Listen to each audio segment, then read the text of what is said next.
Magandang gabi, bayan. Simulan natin ang bandilang balitaan. Isang bata na banggaan ng sasakyan. Tapos yung sasakyan tumakbo pa, hinabulan ng polis. Narito ang report ni Jason de la Cruz. Jason, anong nangyari sa may batang na patay tapos yung krimen na escape?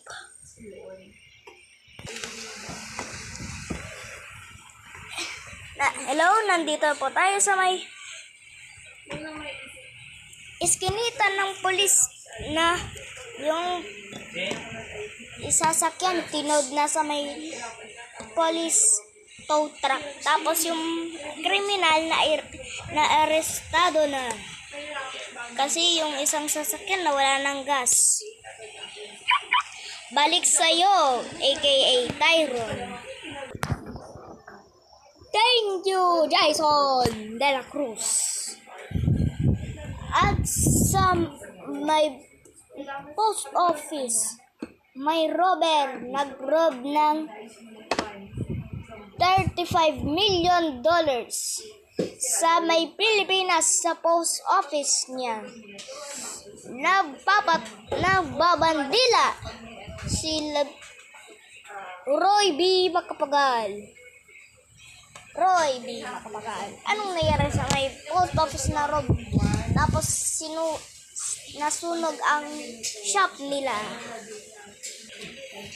Yes, aka Tyron, nandito tayo sa may mail and packages ng Brookhaven RP sa Pilipinas. Kanina pumasok dito ang mga krimen, tapos hinahanap na ng polis ang mga krimen na yon. Tapos yung tatlong nasa may post office, patay! Sinugod sa may hospital. Balik sa'yo, aka Tyron. Maraming salamat, Roy B. Macapagal. Para sa susunod na mga balita, Escanita, yung post delivery ng Mindanao, nakitang peke ang delivery ng flowers niya. Yung polis, inarestad. Yung polis, hinahanap ang seller para i-arestado. Tapos, blinap na sa may Shopee. Sa mamayang balita, may isang boat na banggaan sa may sasakyan.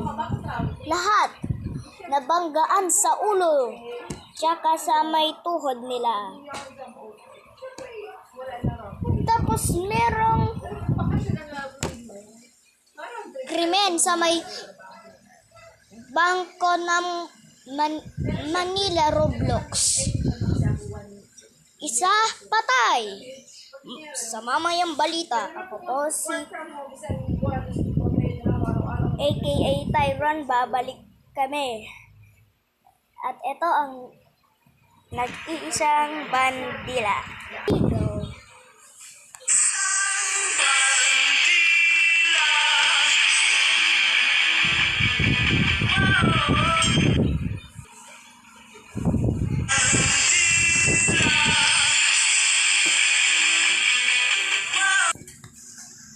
Bumabalik ang bandila.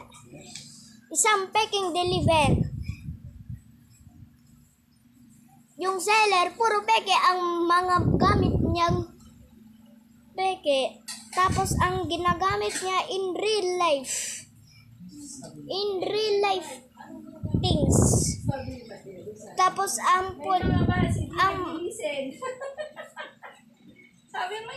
merong polis naghinahanap ang seller, inarestado. Narito ang report ni James Mumar. James Mumar, anong nangyari sa may seller na peke? Puro peke ang gamit niya, tapos ang ginagamit niya real things. Tapos inarestado ang polis. Dito po tayo sa may eskinita na yung nag-deliver dito, ang pangalan si Jenlon Enchoto. Tapos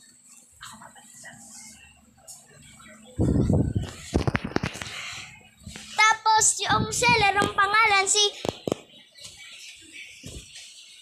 Johnson Ebenyan. Johnson Ebenyan. Yan pang mga balita. Balik sa'yo, aka Tyron. Thank you, James Mumar.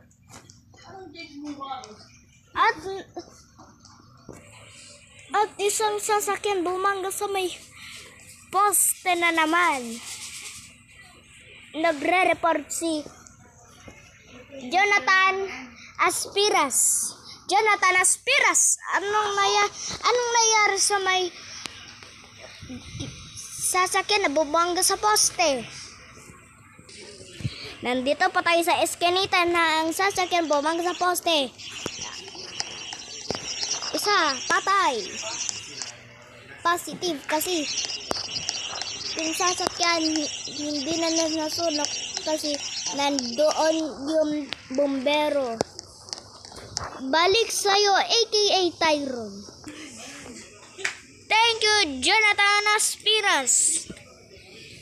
Isang boat na bangga sa may SUV. Yung SUV, hindi na control ang kanyang steering wheel.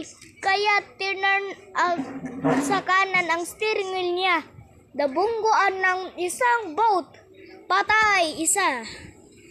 Lahat ng nasa boat, nauntog ang ulo nila, tapos nauntog ang tuhod pa nila. Narito ang report ni Ibinyor Bensor. Yes, aka Tyron, at nandito po tayo sa may eskinita na bangga ang SUV sa may boat at nakahazard din ang sasakyan. Kasi pag nabangga ka, na-hazard ka talaga. Tapos pag yung pulis tsaka bombero, itawag mo na. Ang kasalanan ng SUV, hindi nakokontrol ang kanyang steering wheel, kaya tinurn kanan ang kanyang steering wheel. Balik sa'yo, aka Tyron. Thank you, Ibinyor Bensor. At yan po ang mga balita. Sa ngayon po kay Clark P, kay Roy B. Macapagal, tsaka kay Jason De La Cruz, at kay Roy B. Macapagal. Ako po ang inyong reporter, aka Tyron. At yan pang mga balita. Sa ilalim, nag-iisa bandila.